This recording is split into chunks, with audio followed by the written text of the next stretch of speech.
What is going on, YouTube people? Neo Cards and Comics here today to talk quarterbacks again. I noticed this the other day, and then some people mentioned it in the comments to the video that I did post AFC NFC Championship game, and it was on Jalen Hurts' prices, kind of compared to everybody else, and I figured I'd kind of just dig in a little bit deeper because, like I said, I noticed that it seemed a little out of whack compared to everybody else. So I wanted to take a little bit of a deeper dive and kind of pull a bunch of different players and see exactly where he kind of stacked up and if it made sense. The short answer is kind of not, but we'll go ahead and dig in. And this is by no means saying run out and buy Jalen Hurts because his stuff is too cheap or anything crazy like that. So keep your fingers off the bin buttons on the old eBay. But it just seems, in the grand scheme of things, that, I don't know, 1 plus 1 does not equal 2. Let's run through some numbers, and you guys and girls can tell me if you agree or not. We're mostly going to look at the ultra-modern quarterbacks, 2017 and newer, because those guys are still all fresh and new for the most part. Leading off, Patrick Mahomes, not surprising, we all know, up to almost 4.5K now, continues to slowly slide up post the AFC Championship win. I also pulled the Optic Hollow PSA 10. That's at 2K, just since the PSA 10 gets so crazy in pricing. Not surprising, he has all the hype behind him. We talked about it in the video the other day. Tons of stuff baked into that price. I wouldn't pay 4.5K for that card, but I don't want to say I understand why it goes for that much, but I understand why it goes for that much, if that makes sense. Of the quarterbacks, of the ultra-modern quarterbacks, he should be priced the highest. That part makes sense. If you just take the number away and said, Patrick Mahomes is the most expensive ultra-modern quarterback, I get it. So from that perspective, him being at the top of the list makes sense. Worry less about the number and kind of where they rank. Next, let's look at the 2018 class. 2018 is always a weird one. We talk about it all the time. 2018 Silver Prisms are myths. Josh Allen, Optic Hollow PSA 10 is just under $1,000. Lamar Jackson all the way down to 260. To be fair, one has not sold since early December, which basically means no one wants to move it at current market prices because current market prices suck on Lamar Jackson stuff. And then I did find a very recent sale actually, on a Josh Allen Silver PSA 9, which went for 1.7, just under 1.7. So Josh Allen in the Optic Hollow category, leading the clubhouse from the 2018 class, and then 1.7K on his Silver 9. I am basically going to transpose that for a PSA 10. For the purposes of this, I'm going to kind of treat that PSA 9 price like it's a PSA 10 price from 2020 and 2021, just for comparison's sake, because I think it actually kind of works out okay, given that I think there's only 20 PSA 10 silvers on the pop report. There's only 77 9s. So for the purposes of this, that's how we're going to treat it. He's going to end up towards the upper crust. And we'll kind of talk about this. Let's move into 2020. Actually, let's save 2020 for last, since that's where hers is actually at. Let's look at 2021. Silver Prism PSA 10 Trevor Lawrence. Last one sold on 115 for 1.4K. Now, there is kind of a printing issue with this. The population's pretty low compared to the other guys. You can see his PSA 10 pop is 35. You look at Justin Fields, his is 151, and Trey Lance's is 100. There is a printing issue with that card, so it kind of, it's going to get a little bit of a bump because it's air quotes low pop. But he's at 1.4K. Justin Fields is just under 500, and Trey Lance is at 300. I kind of just threw those guys in just to kind of give us a little bit of a comparison's sake on where some of the lower end guys rank in regards to pricing. Let's pop over and look at 2018. 2018, we have Burrow at the top, fresh off a loss at 2.8K now for his PSA 10 silver. That is still on the upswing.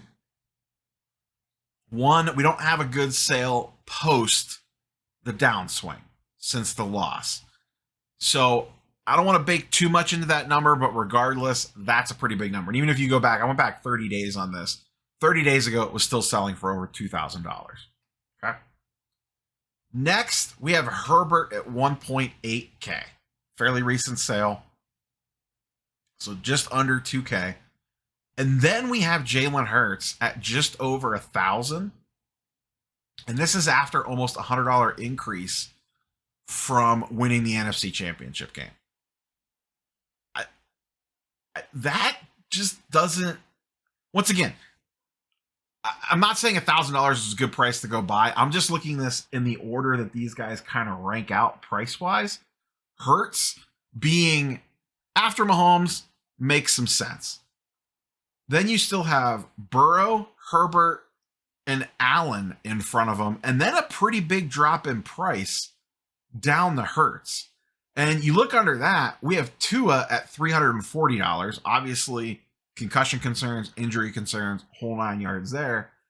And then we have Jordan Love at $450. Jordan Love is selling for more than Tua and half as much as Jalen Hurts. We're pretty sure he's going to be the starter. He's starting to get a little pumped, if you will. You can see his stuff's up 20% in the last 30 days. But just the fact that he's even that close to Hurts, who's about to go to the Super Bowl and has a decent shot at winning, is a little wild to me. The one that really breaks my brain, the Trevor Lawrence one, it's a little hard to kind of skew it because of the low population. So let's set that one aside. But Herbert to Hurts to me is the one that seems the most wild. I mean, Hurts had an amazing year. Yeah, he's on a really good team, but so are a lot of the other really top tier quarterbacks. To me, these guys should be flipped. Once again, I'm trying not to factor in the exact price too much because I don't want people to think that I'm endorsing going out and buying Hurts, because I'm not.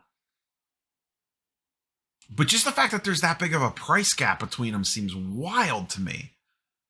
You know, Burrow, let's assume Burrow, just for the sake of argument, comes back down to around 2K.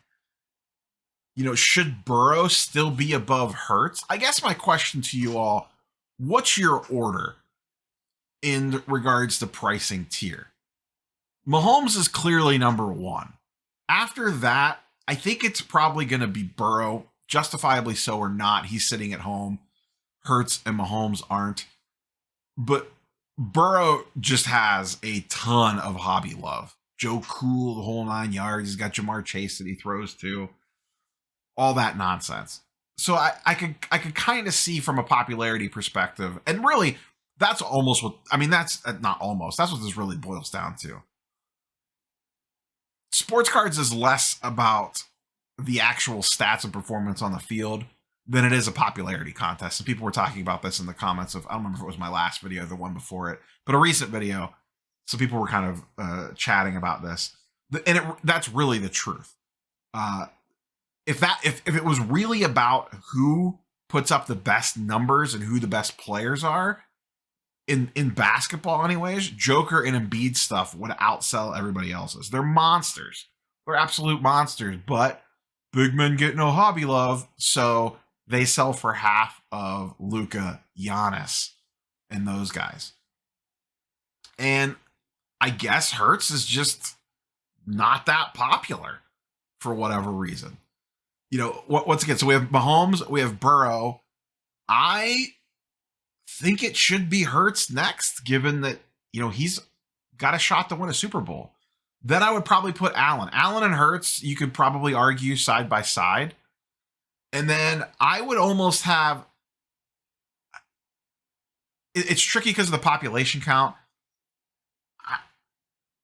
It's really tough between Herbert and Lawrence. When you really think about it, and don't get me wrong, like Herbert racks up the yardages. I get it. And I think I would have Herbert next and then Lawrence after that. Like I said, it's really tricky on the Lawrence perspective because of the skewed pop count. So I'm trying to factor that out of it. But Lawrence, to go back to the popularity contest thing, Sunshine is popular. He has a ton of hobby love behind him. And once again, that stuff matters more sometimes than anything else. And then, you know, we kind of have the gap as we drop down to the Lamar Jacksons, the Tuas, the Jordan Loves, the Fields, the Lance. I didn't include Kyler Murray. His stuff's in the gutter right now. he might not be ready to start the beginning of the season after that major knee injury. I think his PSA 10 is like $250 in a silver, and Daniel Jones is like 300, 275, 250. So I did not include the 2019 guys, even though I could have. So I don't know. Curious for your thoughts and comments down below. Does this make sense to you all? That just seems like an awful big price gap between Hurts and Herbert specifically. Lawrence, like I said, the pop count thing kind of skews things. Where do you put? Let's assume Mahomes is 1, Burrow is 2. Who's your next group? Is it Hurts? Is it Herbert? Is it Allen? Is it Lawrence? What's kind of your ranking there of the ultra modern hype beasts when it comes to the sports card world? That's all I got for you boys and girls today. Catch you on the next one. Peace.